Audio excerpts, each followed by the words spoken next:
հետ կապված պարզաբանել էիք, որ դա այսպես մեկից մեկ համընկնում է իրավիճակի հետ,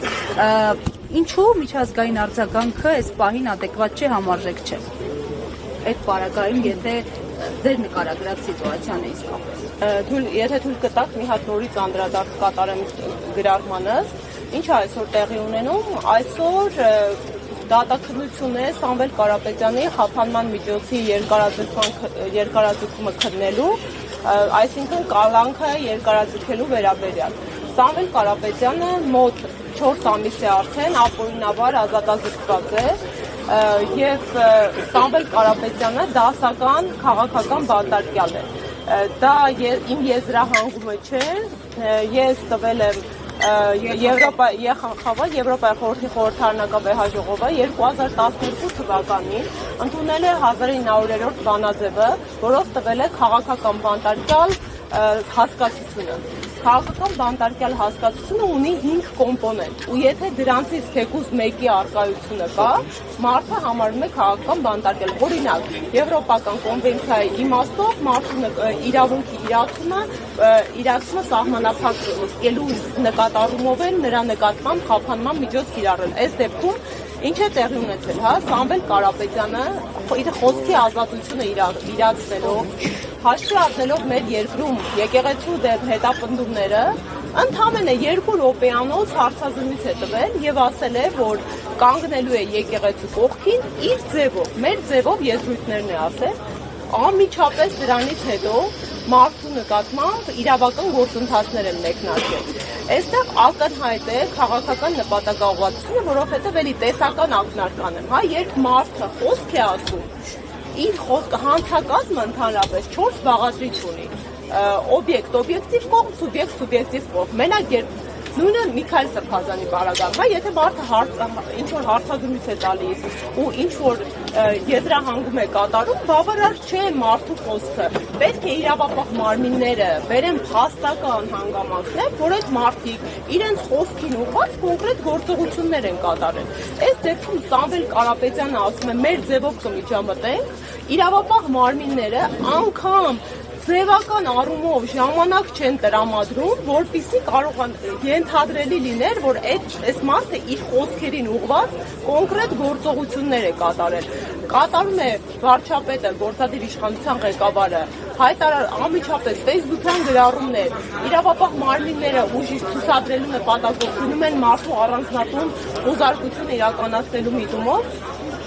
իրար հետևող քաղաքական հրահանգավորված գործընթացներ։ Արդյունքում մարդը ազատազրկվում է։ Եվ այդ ԵԽԽԲ բանաձևը մյուս կոմպոնենտներով, եթե օրինակ այս մեղադրանքը իրանից միջին ծանրության պետք է ենթադրել ու ընդհանրապես խափանման միջոցները մեր երկրում ունեն տեսակներ ու պետք է կիրառվեն ըստ նպատակահարմարության։ Օրինակ խափանման միջոցը գրավը,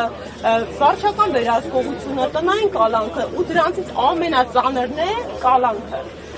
Ինչու է կալանք երբ կիրառվում է ամենածանր խափանման միջոցը, ինքը ենթադրում է մարդու հիմնարար իրավունքների սահմանափակում։ Պետք է դատարանի համար պատշաճ հիմքեր լինեն, օրինակ, որ մարդը կարող է նախաքննության վրա ազդել, օրինակ վկաների ցուցմունքի վրա կարող է ազդել եւ այլն եւ այլն։ Այս դեպքում ու միայն այս դեպքում չէ, մեր երկրում տասնյակ քաղաքական բանտարկյալներ այս պահին կան, այդ տասնյակ քաղաքական բանտարկյալների պարագայում ընդհանրապես խափանման միջոցի կալանքի կիրառումը որևէ կերպ արդարացված չէ։ Ու այստեղ ես կրկին պետք է այդ կոռելացիան անցկացնեմ, ուղիղ համադրելի ու համեմատական է մեր երկրում քաղաքական բանտարկյալների մեծաքանակությունը ու նրանց կալանքի տակ գտնվելու իրավիճակը մեր երկրում սրընթաց կերպով աճող հանցագործությունների քանակի ու տեսակների հետ։ Վերջին 7 տարիներում մենք ունենք հանցագործությունների տեսակներ, որոնք հարյուրավոր անգամներ են աճել, տոկոսային հարաբերակցությամբ տասնյակ տոկոսներ։ Արդյոք սրանք համադրելի չեն, այսինքն արդյոք այն պատճառով, որ ամբողջ իրավապահ մարմինների ուշադրությունը կենտրոնացված է ընդդիմադիր գործիչների նկատմամբ, որովհետև երևի թե չկա ընդդիմադիր քաղաքական ուժ, որոնց նկատմամբ չլինեն հետապնդումներ ու չլինեն հարուցված իրավական գործեր։ Արդյոք այս ամենը ուղղակիորեն փոխպայմանավորված չէ։ Հիմա այդ նույն ԵԽԽՎ բանաձևի տարերից մեկը ասում է, հա, եթե մարդու նկատմամբ այդ իրավիճակում ավելի ծանր պատժամիջոց է կիրառված, եթե մարդու նկատմամբ այդ իրավիճակում ուղղակիորեն քաղաքական միջամտությունը հիմնավորված է, այս դեպքում արդեն կարծում եմ հենց դուք լրատվական համայնքը դեք ականատես եղել եւ շրջանառել մեր երկրի վարչապետի Նիկոլ Փաշինյանի տասնյակ գրառումները Սամվել Կարապետյանի հետապնդում ենթադրվող։ Այսինքն ուղղակիորեն հիմնավորված է, որ Սամվել Կարապետյանը հանդիսանում է քաղաքական բանտարկյալ ու հանդիսանում է քաղաքական բանտարկյալ ԵԽԽՎ անդամ 46 պետությունների տրամաբանությամբ։ Ինչու միջազգային արձագանքը ակտիվ չէ, միջազգային արձագանքը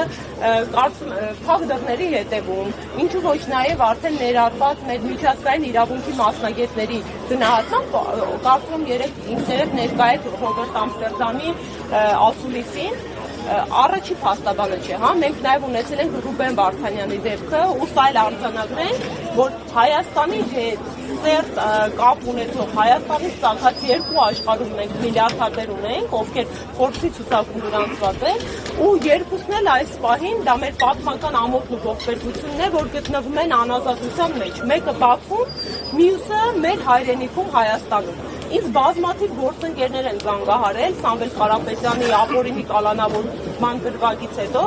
ու հարցնում են, արդյոք դա ճիշտ է, որ ձեր ֆիլանթրոպիստը, բարերարը, բարեգործը հիմա ձեր երկրում ազատազրկված է, որովհետև մարդկանց համար անգամ երբ ինքը ու հատկապես երբ ինքը ժողովրդավար հասարակության, եվրոպական, ամերիկյան հասարակությունում է բնակվում, իրենց ուղեղը մեջ չի տեղավորվում, հա, ինչպես կարող է մի մարդը, ով այս երկրի ներկայացնող դեմքն է հանդիսանում, ով այդքան ներդրում ունի իր երկրում, կարող է ազատազրկված լինել հենց իր հայրենիքում։ Սամվել Կարապետյանը կարող էր ազատազրկվել օրինակ, հա, Ռուսաստանի Դաշնությունում, Ամերիկայում, Ֆրանսիայում, ու մենք հայերս պետք է ոտքի կանգնենք ու պայքարենք, բայց այն, որ այսօր տեղի ունենում իրավիճակ, որ մեր մեծահունում բարերարը ում անելիքները հիմա սկսել են ստիպված իր ընտանիքն ու մերձավորները գույքագրել, հա, թե ինչեր է մինչ օրս կատարել, որովհետև իրական բարեգործությունը չհնչեցված բարեգործությունն է ու այդպես էլ եղել է։ Հիմա այդ բարեգործությունները փորձում են պախարակել, փորձում են անվանարկել ու ստիպված իր մերձավոր միջավայրը հետ հայացքով հավաքագրում է դրվագներ, թե այս մարդը Հայաստանում ինչ է արել ու արել է մոտ $1 միլիարդ բարեգործություն։ Հասկանում եք մասշտաբը, դա մեր բյուջեի ահռելի մասն է կազմում, մոտ քառորդ չափի պետական բյուջեի այդ մարդը միայն ներդրում է կատարել իր հայրենիքում։ Ու այն իրավիճակը, որ մենք հիմա կանգնած ենք հակակոռուպցիոն դատարանի բակում, հա, այդ զավեշտ է, այդ համահրանք է մեր պետության ժողովրդավար ու իրավական տարերին, որովհետև երբ որ մարդը շուրջ $1 միլիարդ դրսում ունենալով իր հիմնական ակտիվը բիզնես, հա, ներդրումները, ներդրում է կատարում, իրեն մեղադրել ինչ-որ փողերի լվացման դրվագներով ու դա կանխատեսել էր, հա, ես առաջի օրը դատարանում երբ նրան կալանավորեցին, ասի հիմա կտեսնենք ինչպիսի դրվագներ են գործին ավելացնելու, որովհետև քաղաքական իշխանության հրահանգավորման եւ վախի արդյունքում նպատակ կա մարդուն ընդհանրապես մեկուսացնելու ու կրկին ընդգծում եմ կալանքը խափանման միջոցից վերածելու որպես պատժիչ մահակի ընդդիմադիր քաղաքական հայացք ունեցող մարդկանց նկատմամբ։ Ու այո, այսօր մարդը ապօրինաբար ազատազրկված է ու իրեն հետ ընդհանրապես ողջ աղերս ունեցող մեղադրանքներ են ավելացնում, օրինակ փողերի լվացում, հա, այն դեպքում կրկին ընդգծում, որ այդ մարդը երբևիցե ըստ էության իր բիզնես գործունեությունն ու ակտիվը Հայաստանում չի իրականացրել, երբևիցե Սամվել Կարապետյանը Հայաստանի Հանրապետությունում պաշտոն չի զբաղեցրել, սա վիրավորանք է մեր ինտելեկտին ու սա առաջին հերթին հարված է Հայաստանի Հանրապետության քաղաքացիների ու աշխարհասփյուր հայերիս արժանապատվությանը։ Ամփոփելով, հա, ընդհանուր առմամբ, այո, ԵԽԽՎ-ի քաղաքական բանտարկյալ բանաձևերի եթե անգամ մեկ կոմպոնենտը այդ տվյալ դեպքում մարդը ազատազրկված համապատասխանում է, համարվում է քաղաքական բանտարկյալ, Այս պահի դրությամբ Սամվել Կարապետյանը բոլոր 5 չափանիշներին էլ համապատասխանում է Սամվել Կարապետյանի իրավիճակը, դա մեկ արձանագրում։ Երկրորդ արձանագրում, Սամվել Կարապետյանը այսօր ապօրինաբար ազատազրկված է, որովհետև ինքը ունեցավ այն համարձակությունն ու քաջությունը կանգնելու հարձակումների ենթարկվող թիրախավորված մեր եկեղեցու կողքին։ Ինչ է եկեղեցին, հա? Մեր սահմանադրությունը ամրագրել է եկեղեցու բացառիկ կարգավիճակը, հայաստանյաց առաքելական Սուրբ եկեղեցին ունի սահմանադրական առաքելություն ամրագրված հայ ժողովրդի ինքնությունը պահպանելու հարցում։ Այսինքն տրամաբանական շղթա թիրախավորել են եկեղեցին, հարձակումներ է ենթարկում եկեղեցին, թիրախավորվում է հայի ինքնությունը։ Սամվել Կարապետյանը ես համոզված եմ, որպես հենց հայ մեծանուն բարերար ուներ իր կարմիր գիծը ու այդ կարմիր գիծը հատեցին ու մարդը ունեցավ այնքան համարձակություն ու հայրենասիրություն, որ կանգնի եկեղեցու հայրից ինքնության կողքին։ Հիմա այսօր մենք արդեն երկրորդ օրն է միջնորդությունն է կալանքի երկարաձգման քմում, այսօր առավոտվանից մեր հերթական պատմական խայտարակ ողբերգական ամոթալի դրվագն ենք ապրում, առավոտվանից բերման են ենթարկվել 6 հոգևորականներ, արդեն 8 հոգևորականներ, ես մինչ այդտեղ գալիս 6-ի անուններն էի արձանագրել։ Եվ մեկ սրբազան, հասկանում եք, երրորդ սրբազան ենթարկվել, որովհետև ինֆորմացիա չկա որտեղ է բախվում։ Ես ուզում էի արձանագրել իր ֆակտը, շնորհակալություն հարգելի գործընկերներ, տեսեք, ձեր լրատվող մեր ընդհանրապես ձեր 4-րդ իշխանությունը պատահական չէ, որ դուք իշխանության թվեք, որովհետև այս ողբերգական օրերին դուք եք հանրությանը հասցնում կատարվելիքը։ Հայր ջան, այս պահի դրությամբ, երբ հենց եկեղեցուն պաշտպանելու համար կրկին փորձում են երկարաձգել Սամվել Կարապետյանի ապօրինի ազատազրկումը, 8 հոգևորականներ առավոտվանից բերման են ենթարկել։ Պատկերացնում եք, այդ Հայաստանի Հանրապետությունում 8 հոգևորականներ եւ եւս մեկ սրբազան հայ, երկուսը հիմա ապօրինի անազատության պայմաններում են, երրորդը բերման է ենթարկել ու առավոտվանից գործընկերներս, մեր փաստաբանական համայնքի ներկայացուցիչները չեն կարողանում այս մարդկանց գտնել, որպեսզի իրացնեն իրենց հիմնական պարտականությունը ու ապահովեն այս մարդկանց հիմնական պաշտպանվելու իրավունքը։ Չեն տալիս ինֆորմացիա իրավապահ մարմինները։ Սա կրկին մարդու հիմնարար իրավունքների կոպտագույն խախտում է, սա մեր հայի ազգային ինքնության դեմ ուղղված կոնկրետ գործողություն է, այսինքն եկեղեցու դեմ հարձակումները միայն պարոն Կարապետյանի ազատազրկման չեն սահմանափակվելու։ Մենք յուրաքանչյուրս մեզ պետք է հարցադրում տանք։ Ու անկախ նրանից, հա, եթե դու հայ ես, մենք ունենք հիմա իրավիճակ, որ հայեր կան, ովքեր չեն դավանում եկեղեցին, հա, բայց այնքան գիտակից հայ են, իմ ընկերներից կան, իմ ծանոթներից կան, որ մարդը չունենալով որևէ կրոնական կողմնորոշում իր հայի ինքնությամբ պայմանավորված ծայրաստիճան վրդովված է եւ հենց այստեղ գալիս Բաքվում կանգնում է իր պաշտպանության եկեղեցում։ Հիմա յուրաքանչյուր հայ իրան պետք է հարցադրում կա։ Հիմա նորմալ է ձեր համար, որ առավոտյան զարթնել եք ու 8 հոգևորականի փաստացի առևանգել են, որովհետև իրավապահ մարմինները օրենքով ունեն գործողությունների հստակ ընթացակարգ։ Եթե մարդուն բերման են ենթարկում, պետք է նա իրազեկվի, պետք է նրան թույլ տան իր պաշտպանության իրավունքը իրացնի։ Այս պայմանությամբ մեր 8 հոգևորականները առևանգված են, նրանց չեն թույլ տալի իրացնել իրենց պաշտպանության իրավունքը, ու այս պահի դրությամբ տեղի ունենում եկեղեցու խուզարկություն։